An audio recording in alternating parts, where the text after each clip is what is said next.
तो हम अपनी जर्नी ऑफ एंड गेम की वीडियोस को कंटिन्यू करते हुए आज सेकंड एपिसोड में बात करने वाले हैं कैप्टन अमेरिका के बारे में। तो कैप्टन अमेरिका के बारे में वैसे तो मैं पहले बहुत सारी वीडियोस अपने चैनल पे बना चुका हूँ, क्योंकि मूवी की एंडिंग उनके ऊपर थी और टाइम ट्रैवल से रिलेटेड बहुत सारी चीज़ें कैप्टन अमेरिका से ही रिलेटेड थी। तो वो चीज़ें मैं पहले अपने चैनल पर एक्सप्लेन कर चुका हूँ। तो अब मैं इस वीडियो में उन चीज़ों पर ज़्यादा बात नहीं करूँगा, बल्कि जो चीज़ों पर हमने बात नहीं करी है इस वीडियो में हम उस पर बात करेंगे। सो guys, this is speed tiger और आज की वीडियो में हम डिस्कस करेंगे कैप्टन अमेरिका की एंड गेम के अंदर जर्नी। तो इस वीडियो के अंदर बहुत ज़्यादा स्पॉयलर्स हो सकते हैं, तो अगर आपने अभी तक ये मूवी नहीं देखी है तो प्लीज़ जाके पहले मूवी देख लीजिए, फिर मेरी ये वीडियो देखेगा। सो गाइस, चलिए इस वीडियो को स्टार्ट करते हैं।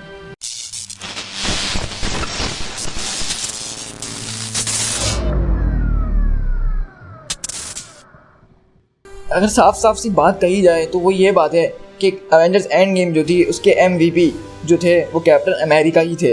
मतलब सबसे मोस्ट इंपॉर्टेंट रोल और सबसे ज़्यादा यानी कि ऑडियंस का दिल लूटने वाली जो मूवमेंट्स थी वो कैप्टन अमेरिका के पास ही थी इस पूरी मूवी के अंदर। जिस तरह से पिछली मूवी यानी कि Avengers infinity war, iron man, doctor strange और थॉर की थी, इस तरह से ये मूवी कैप्टन अमेरिका की थी। इन्होंने इस टाइम पे जो है कैप्टन अमेरिका को ज़्यादा अच्छा दिखाया, मतलब उनके अच्छे सीन्स रखे, उनको ज़्यादा स्क्रीन टाइम मिला। तो एक तरह से ये मूवी जो थी ज़्यादातर कैप्टन अमेरिका की ही थी। अच्छा, अगर हम बात करें कैप्टन अमेरिका की कॉस्ट्यूम्स की, तो इस मूवी के अंदर हमने कैप्टन अमेरिका के 3 कॉस्ट्यूम्स देखे। एक 2012 वाला कॉस्ट्यूम देखा जो कि एवेंजर्स में था, और उसके बाद हमने विंटर सोल्जर वाला कॉस्ट्यूम भी देखा जो कि मेरा फेवरेट कॉस्ट्यूम है, और उसके बाद हमने कैप्टन अमेरिका का कॉमिक एक्यूरेट नया कॉस्ट्यूम देखा जो कि स्केल आर्मर कहलाता है, जिसमें हमने देखा कि सामने स्केल जैसे पैटर्न्स बने हुए हैं और ये काफ़ी ज़्यादा कूल लग रहा था। और दूसरी बात यहाँ पे ये है कि हमने कैप्टन अमेरिका को उनकी शील्ड भी वापसी लाते हुए देखा। जैसा कि हमें पता है कि टोनी स्टार्क उनकी शील्ड वापसी कर देता है, तो अब कैप्टन अमेरिका के पास उनकी शील्ड भी होती है। अच्छा, यहाँ पे बात आती है मूवी के एंडिंग की तरफ, जब कैप्टन अमेरिका की शील्ड थैनोस तोड़ देता है। तो यहाँ से हमें ये अंदाज़ा लगाना पड़ेगा कि थैनोस का जो ब्लेड था उसकी ताकत कैप्टन अमेरिका की शील्ड से भी ज़्यादा थी। मतलब वो वाइब्रेनियम से भी ज़्यादा हार्डेस्ट किसी मेटल से बनी हुई है, और तभी उसने जो है कैप्टन अमेरिका की शील्ड की ये हालत कर दी है। क्योंकि हमें पता है कि कैप्टन अमेरिका की शील्ड वाइब्रेनियम की बनी है और वो इस प्लेनेट यानी अर्थ के ऊपर सबसे हार्डेस्ट मेटल है। और अगर आपको याद हो तो एवेंजर्स 1 के अंदर कैप्टन अमेरिका ने थॉर का फुल ब्लोन अटैक हैमर का अपनी शील्ड के ऊपर सहन किया था। तो मतलब जब वो कैप्टन अमेरिका की शील्ड थॉर के हैमर को बर्दाश्त कर सकती है और थैनोस की तलवार के आगे टूट रही है, तो उसका मतलब तो शायद यही हुआ कि थैनोस की जो तलवार है वो शायद थॉर के हैमर से भी ज़्यादा ताकतवर मेटल से बनी हुई है किसी। लेकिन मुझे ऐसा नहीं लगता, और मुझे ऐसा लगता है कि जिस तरह से थैनोस उस तलवार को चला रहा था उससे वो तलवार ज़्यादा खतरनाक बन जाती है। अच्छा, यहाँ पे हम बात करेंगे अब हमारे फेवरेट मोमेंट पे, जिस पे यानी कि पूरा सैन में हिल के रह गया था, और वो तब था जब थॉर की जान जो थी बिल्कुल निकलने ही वाली थी। थैनोस तकरीबन उसको मार ही चुका था, लेकिन हम तब देखते हैं कि पीछे से उसका दूसरा हैमर म्योनियर आके उसको टकराता है, और जब वो म्योनियर वापसी जाता है तो हम देखते हैं कि कैप्टन अमेरिका उसको अपने पास बुलाते हैं। और यहाँ पे हम सब लिटरली बिल्कुल हिल के रह गए थे कि कैप्टन अमेरिका ने थॉर का हैमर कैसे उठा लिया, मतलब वो वर्दी कैसे हो गए। और यहाँ पे सिर्फ वो हैमर को उठाते नहीं हैं, बल्कि उसको पूरी ज़बरदस्त तरीके से इस्तेमाल भी करते हैं। उससे बिजली के बोर्ड्स वगैरह हर चीज़ वो यूज़ कर रहे होते हैं।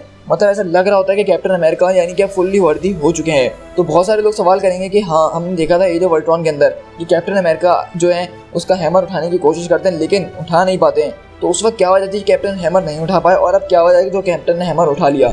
तो जब एज ऑफ अल्ट्रॉन रिलीज हुई थी तो केविन फाइगी से किसी ने यही सवाल करा था, तो केविन फाइगी ने उसके जवाब में ये कहा था क्या वाकई में कैप्टन अमेरिका से वो हैमर उठा नहीं था या उन्होंने उठाना छोड़ दिया था। तो इससे तो ये बात साफ है कि कैप्टन अमेरिका शायद उस टाइम पे भी वर्दी थे, लेकिन शायद उन्होंने इसलिए नहीं उठाया कहीं थॉर शॉक्ड में ना रह जाए। लेकिन एक थ्योरी ये भी आई थी कि कैप्टन अमेरिका ने हैमर उस वक्त इसलिए नहीं उठाया था क्योंकि वो उस वक्त पूरी तरह से वर्दी नहीं थे। क्योंकि कैप्टन अमेरिका के दिल में एक झूठ था, और वो ये था कि कैप्टन अमेरिका को पता था कि टोनी स्टार्क के माँ बाप को बकी नहीं मारा है और किस तरह से मारा है, लेकिन उन्होंने ये बात कभी टोनी स्टार्क से वो बताई नहीं थी और अपने दिल में छुपा के रखी थी। और हमें पता है कि जब सिविल वॉर का इवेंट हुआ तो दोनों के बीच में जितनी भी बातें थी वो सब एक दूसरे के सामने आ गई, और उसके बाद की सारी कहानी तो आपको पता ही है। तो हो सकता है कि जब कैप्टन अमेरिका ने ये बात अपने दिल से बाहर निकाल दी और टोनी को बता दी तो उनका दिल अब बिल्कुल साफ हो गया था, और इसलिए हैमर ने उनको वर्दी माना और वो हैमर उठा पाए।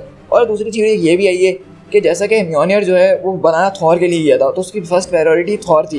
लेकिन हमें पता है कि जैसा कि थॉर का समझ लीजिए एंड टाइम चल रहा था और थॉर को किसी न किसी की मदद की ज़रूरत थी, तो हो सकता है कि शायद इस ज़रूरत के टाइम हैमर जो है खुद ब खुद कैप्टन अमेरिका के पास चले गया हो।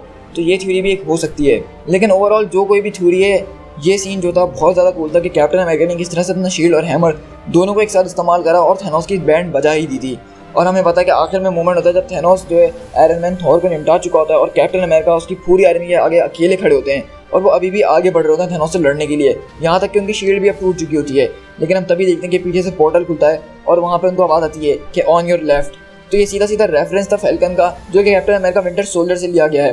तो यहाँ पे कैप्टन अमेरिका जब पीछे मुड़ के देखते हैं तो वकांडा से ब्लैक पैंथर आता है, और उसके साथ साथ हम देखते हैं अगले पल कि डॉक्टर स्ट्रेंज लिटरली हर एक मार्वल के जितने भी कैरेक्टर थे सबको इस पोर्टल से यहाँ पे ले आते हैं लड़ने के लिए, क्योंकि ये अब तक की सबसे ज़बरदस्त बैटल थी हमारी पूरी MCU के अंदर। और मुझे नहीं लगता कि इस जैसी बैटल हम कभी आगे फ्यूचर में देखने भी वाले हैं। और फिर वहाँ पे जो आइकॉनिक लाइन हम कैप्टन के मुंह से सुनने के लिए तरस गए थे, वो लाइन हमने सुनी और बहुत ही ज़बरदस्त तरीके में, जो थी अवेंजर्स असेंबल। और ये लाइन कसम से जब कैप्टन अमेरिका ने बोली थी तो मेरे तो रोंगटे खड़े हो गए थे, गूज़बम्प्स लिटरली। तो इस मूवी के अगर हम एक्शन की बात करें तो मैं ये कहूँगा कि इस मूवी का एक्शन जितना भी था वो सब कैप्टन अमेरिका के नाम पे था। मतलब कैप्टन अमेरिका को जितना एक्शन और जितना ज़बरदस्त मूवमेंट इस मूवी के अंदर मिली हैं, मुझे नहीं लगता कि पूरी MCU के अंदर उनको इतने ज़बरदस्त मूवमेंट्स मिले हुए होंगे। यहाँ तक कि उनको अपनी मूवी के अंदर भी इतने अच्छे मूवमेंट नहीं मिले जितने एंड गेम के अंदर उनको मिले हैं। अगर हम मूवी की एंडिंग की बात करें तो उसके ऊपर मैं पहले वीडियो बना चुका हूँ, लेकिन हमें मूवी की एंडिंग से ये पता चलता है कि कैप्टन अमेरिका की जो शील्ड है अब वो फैल्कन के पास चली गई है और कैप्टन अमेरिका अब एक ओल्ड मैन बन चुके हैं, मतलब बुढ़े हो चुके हैं। और हो सकता है कि उनका रोल अब बेसिकली इस तरह का हो, जब उनके जिस्म से सुपर सोलर सीरम निकाल लेता है एक विलन, तो वो ऐसे ही बुढ़े हो जाते हैं और उसके बाद वो शील्ड को जो है कमांड करना शुरू कर देते हैं निक फ्यूरी की तरह। तो मुझे लग रहा है कि हो सकता है कि कैप्टन अमेरिका का रोल इसमें भी कुछ ऐसा ही हो, या फिर हो सकता है कि वो एक ट्रेनिंग कैंप खोले। हो सकता है कि स्पाइडरमैन और जो न्यू एवेंजर्स अब आने वाले हैं MCU के अंदर, उनकी ट्रेनिंग कैप्टन अमेरिका करवाएं, ये हो सकता है। लेकिन अगर आप मुझसे पूछे कि फैल्कन के बारे में मेरी क्या राय है कि वो कैप्टन अमेरिका बन गया, तो मुझे जो है कसम से इस चीज़ के लिए मैं भी रेडी नहीं था। मतलब फैल्कन के लिए मैं रेडी नहीं था कैप्टन अमेरिका। हाँ, मैंने ये ज़रूर सोचा था कि शायद बकी को बोला कैप्टन अमेरिका बना दें, क्योंकि बकी उनके सबसे ज़्यादा क्लोजेस्ट था। लेकिन इस मूवी में बकी को कैप्टन अमेरिका नहीं बनाया। उसकी वजह ये हो सकती है क्योंकि हमने देखा था ब्लैक पैंथर मूवी के अंदर बकी को कुछ लोग वाइट वुल्फ के नाम से बुला रहे होते हैं, और वो एक बिल्कुल अलग ही कैरेक्टर है जो कि वकांडा से है। तो मुझे लग रहा है कि बकी के लिए उन्होंने शायद वाइट वुल्फ का कैरेक्टर रखा हुआ है और वो हमें ब्लैक पैंथर 2 के अंदर उनके साथ ही नजर आएगा, और इसलिए उन्होंने कैप्टन अमेरिका फैल्कन को दे दिया है। लेकिन अगर मैं आप मुझसे पूछें तो इस कैप्टन अमेरिका को अगर हम स्क्रीन पे देखें तो उसके लिए भी हमें कम से कम अभी 3 से 4 साल चाहिए, क्योंकि हमें पता है अगले 3-4 साल में जो मूवीज़ आने वाली हैं उसमें कैप्टन अमेरिका का शायद ही कोई रोल हो। जैसे कि अब जो मूवी आने वाली है वो स्पाइडरमैन है, ब्लैक विडो है, इटर्नल्स की मूवी है, शैंग-ची की मूवी है, तो इसमें कैप्टन अमेरिका का काम नहीं है। तो हो सकता है कि अगले 3 या 4 साल बाद ही हम कैप्टन अमेरिका का रोल देखें और वो फैल्कन प्ले करेगा। अभी वैसे मैं कुछ कहूँगा नहीं, क्योंकि अभी हमने कैप्टन अमेरिका का रोल प्ले करते हुए उसको देखा नहीं है, तो मैं अपनी ओपिनियन पहले से शेयर करना नहीं चाहूँगा। लेकिन मैं यहाँ से ये कहूँगा कि कैप्टन अमेरिका को जो एंडिंग दी है वो एक बहुत ज़बरदस्त एंडिंग दी है। जिस तरह कि मैंने आपसे बात करी थी पिछली वीडियो में कि उन्होंने आयरन मैन को उसके फादर से मिलाया, क्योंकि उसके दिल में हमेशा से रिग्रेट था कि वो अपने फादर से जाके मिले और उनसे बात करे। और इसी तरह कैप्टन अमेरिका के शुरू से दिल में सिर्फ एक ही रिग्रेट था, एक ही डर था कि उनको पैगी के साथ डांस करना है। मतलब उन्होंने पूरी ज़िंदगी जो है सिर्फ एक ही औरत को चाहा और वो थी पैगी कार्टर। मतलब जब वो मर भी रही थी तो तब भी कैप्टन अमेरिका यही कहते हैं कि मैं तुम्हें अपनी पूरी ज़िंदगी के लिए चाहता रहूँगा। और कैप्टन अमेरिका बेसिकली यही करते हैं कि वो टाइम में पीछे जाते हैं और पैगी के साथ अपनी वही ज़िंदगी गुजारते हैं जिसकी हमेशा से वो ख्वाहिश रखा करते थे। तो मतलब इस मूवी के अंदर उन्होंने कैप्टन अमेरिका की जो एक रिग्रेट था उसको भी ख़त्म करा और उनको एक हैप्पी एंडिंग दी फाइनली।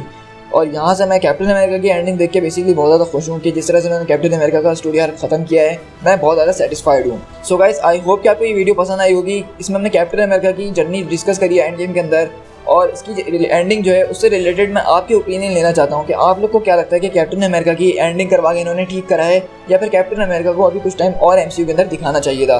तो ये मुझे आप कमेंट करके ज़रूर बताइएगा, और इस वीडियो को ज़्यादा से ज़्यादा शेयर करें अपने दोस्तों के साथ, और मेरे चैनल को सब्सक्राइब करना नहीं भूलिएगा, क्योंकि इस तरह के और ऑसम कंटेंट मेरे चैनल पर आते ही रहेंगे। So guys, this is speed tiger. मिलते हैं अपनी नेक्स्ट वीडियो में। Till then, thank you so much.